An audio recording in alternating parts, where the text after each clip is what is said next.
উফ বাবা, তোমাদের ভাইয়াকে নিয়ে আমি আর পারছি না, বুঝতে পেরেছো? তোমাদের ভাইয়া যখন মন চায় তখন যেটাই তার খেতে ইচ্ছা হবে তাকে সেটাই বানিয়ে দিতে হবে, কথাটা বুঝতে পেরেছো তোমরা? আমার শরীর ভালো লাগুক বা না লাগুক, কিন্তু আমার মানে তাকে তার যখন যেটা মন চায় ইচ্ছে করে তখনই সেটা তাকে বানিয়ে খাওয়াতে হবে। এখন বাজে রাতের 12টা, তার ইচ্ছে হয়েছে সে ফুলকো ফুলকো পুরি খাবে, সরি মানে লুচি, তার সাথে গরুর গোস্ত কষা, মানে কষানো গরুর গোস্ত। আচ্ছা যাই হোক, তো চটপট করে চলে আসলাম কিচেনে। সর্বপ্রথম তো আমি লুচি বানানোর জন্য খামির তৈরি করেছিলাম, সেটাকে আমি 20 মিনিটের মতো রেস্টে রেখেছিলাম। সেই ভিডিওগুলো আমি করেছিলাম, কিন্তু বাই মিস্টেক আমার ভিডিওগুলো ডিলিট হয়ে পড়েছে। অনেক ভিডিও ডিলিট করি তো দেখা যায় মিস্টেক ওইটা হয়ে গেছে। আচ্ছা যাই হোক, সেটা কোনো ব্যাপার না, আমি বলে দিচ্ছি। সেটা হচ্ছে আমি এখানে তেল, লবণ আর হচ্ছে সামান্য একটু হচ্ছে আমি বেকিং পাউডার ইউজ করেছি এই লুচির মানে খামিরটা তৈরি করতে। তো এই আর কি। তো খামিরটা তৈরি করে 20 মিনিট রেস্টে রেখেছিলাম। তারপরে দিক দিয়ে আমার কিন্তু গরুর গোস্তের কষানো কিন্তু প্রায় হয়ে যাচ্ছে। কষানো দিয়ে তারপর আমি হচ্ছে লুচিটা বানানো শুরু করে দিয়েছি। মানে গরুর গোস্ত কষানো বলতে কি, কষানো হয়ে যাওয়ার পর আমি গরুর গোস্তের মধ্যে পানি অ্যাড করেছি। পানি অ্যাড করে তারপর লুচি বানানো শুরু করেছি, যাতে হইতে হইতে আমার লুচিটা বানানো শেষ হয়ে যাবে, মাংসটাও রান্না কমপ্লিট হয়ে যাবে।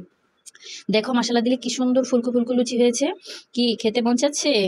খেতে মন চাইলে জান্নাত আপির কাছে চলে আসো, তাহলে জান্নাত আপি খুব সুন্দর করে এভাবে ফুলকো ফুলকো লুচি বানিয়ে বানিয়ে খাওয়াবে। বুঝতে পেরেছো? আমার না মানে লুচিগুলো যখন যেভাবে ফুলতেছে দেখে আমার কাছে মনে হচ্ছে আমার শাশুড়ির মুখ যেভাবে ফুলে না, কোনো একটা অন্যায় করলে আমি সেরকম ভাবে লুচিগুলো ফুলে যাচ্ছি। সিক্রেট কথা বললাম তোমাদের সাথে, আবার আমার শাশুড়ি শুনে ফেললে তো আমার খবর আছে। যাই হোক, এটাই আর কি, যে আমার শাশুড়ির মুখের মতো ফুলে যাচ্ছে। আচ্ছা যাই হোক, তো সুন্দর করে আমি ফুলকো ফুলকো লুচিগুলোকে ভেজে নিচ্ছি আর ভাবতেছি, ওফ, এই ফুলকো ফুলকো লুচি দিয়ে গরুর গোস্ত কষানো খেতে তো দারুণ হবে। তোমরাও কিন্তু বাসায় বানিয়ে খাবা, এভাবে সেই মজা হবে। তোমাদের ভাইয়া ভাবতেও পারে নাই যে আমি তাকে এই রাতের বেলা মানে তাকে আমি কষ্ট করে ফুলকো ফুলকো লুচি তৈরি করে খাওয়াবো। তার সামনে যখন নিয়ে গেছি আমি লুচিগুলো, সে অবাক হয়ে পড়েছে, তার রিয়াকশন দেখলে বুঝতে পারতাম।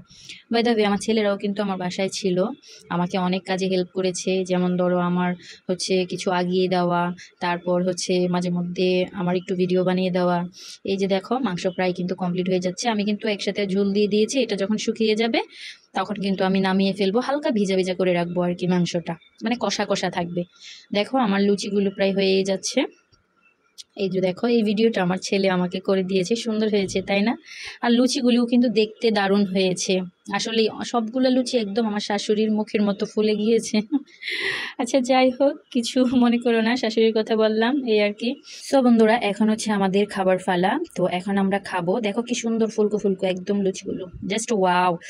তো আমার ছেলে, আমার হাজবেন্ড, ওরা যে কতটা তৃপ্তি সহকারে আমার এই লুচি খেয়েছে আমি দেখি আলহামদুলিল্লাহ। আসলে কষ্ট করে করেছি ভালোবাসার মানুষগুলোর জন্য, যদি ওরা তৃপ্তি সহকারে খায় সেটা দেখলে অনেক ভালো লাগে।